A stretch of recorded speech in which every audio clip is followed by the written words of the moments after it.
been married for 4 years. I know, huge accomplishment, right? And since it has been such a long time, I do occasionally feel like maybe the fire's kind of gone out. I mean, when Bart, that's my husband, when Bart and I first started dating, it wasn't just sparks, it was wildfire. For the first few years, we couldn't get enough of each other.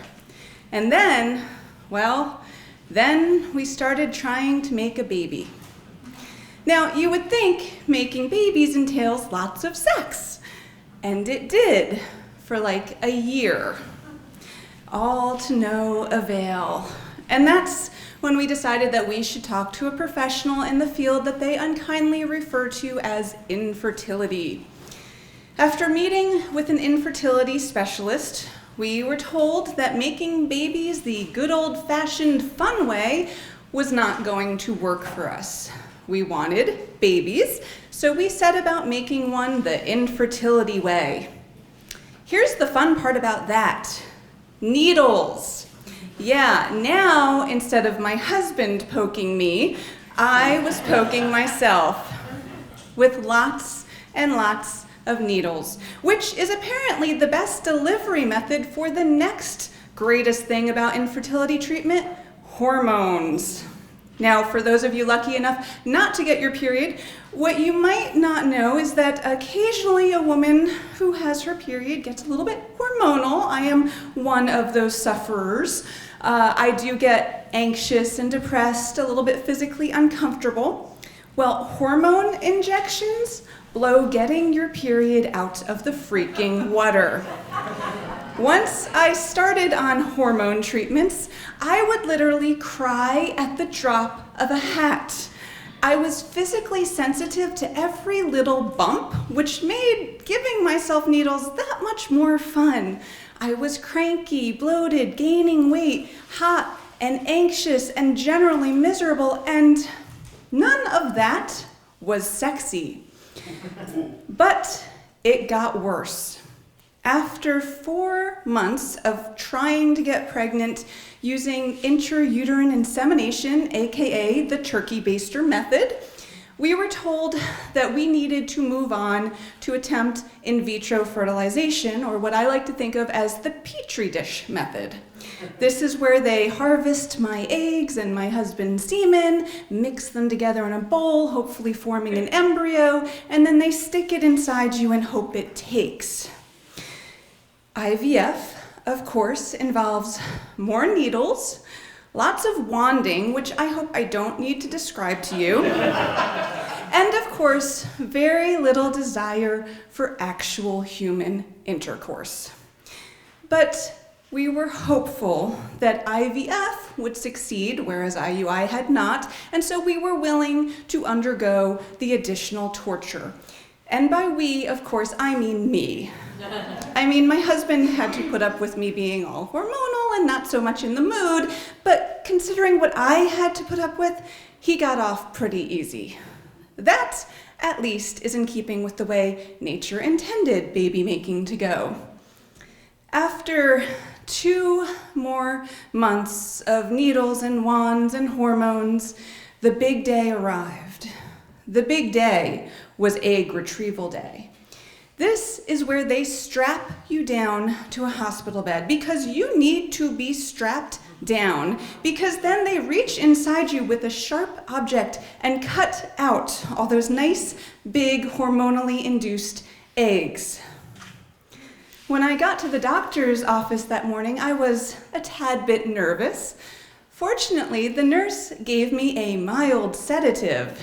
As she walked me over to the operating table, she said, "Someone's got their happy face on."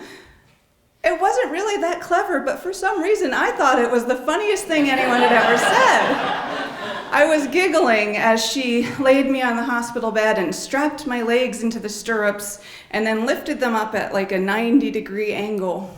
She said, "The doctor will be in a minute." And it was at that exact moment that the fire alarm went off.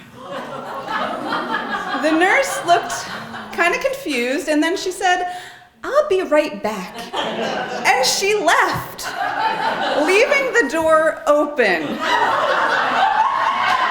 I was naked, but for a hospital gown, with my legs strapped into stirrups spread very wide for all the world to see, and now the room was filling with smoke. I started thinking that I might actually die in a really embarrassing way. I began picturing the firemen walking into the room and finding me like that, which, of course, I found hysterical. A short while later, the nurse came back in with the doctor behind her, and the doctor closed the door, shutting out the remaining smoke, and she came up to me and said, "It was just an AC unit that caught fire. It's nothing to worry about." Unsedated, I might have thought that an electrical fire is indeed something to worry about. But in my current state of bliss, I just smiled and said, "Okay." I was feeling no pain. Until, of course, the procedure started. The happy pill did nothing to numb the pain of the procedure or of the mild cramping they said I could come to expect. Oh yeah, it came, and it was not mild. But I survived the procedure and the electrical fire, and obviously lived to tell the tale. The good news is that day produced 9 viable embryos, and 2 weeks of more hormones later, they put 2 of those embryos in my uterus, and a couple weeks later, Bart and I found out that we were pregnant with our first child. In retrospect, those 7 months of pre-pregnancy torture were nothing compared to the next 9 months. I am not going to go into all of the possible side effects you can experience when pregnant, but suffice it to say that I got every single one of them. And not a one of them was very sexy. But after 9 months of more torture, we gave birth to a beautiful baby girl, and holding her in my arms made all of that almost worth it. I mean, the first few months with a newborn are filled with lots of spit up and physical discomfort and lack of sleep and lots of crying, mostly on mommy's part. But eventually we started to recover. The little girl learned when night was and that it's a good thing to sleep through it, and nursing became less continuous, and occasionally Bart and I got to have physical interaction in our bed that did not involve one of us hitting the other and saying, "Your turn." So of course, we decided to have another baby. Now, if I didn't look like this, I might try to surprise you and leave you guessing, but obviously it worked. It took longer this time, over a year, and we used up every one of those frozen embryos, but it worked, and this December we're having a boy. And then that's it. We're done with making babies. No more hormones, injections, wands, or pregnancies. 2 kids and we are out. And then we can finally get back to the important things in life.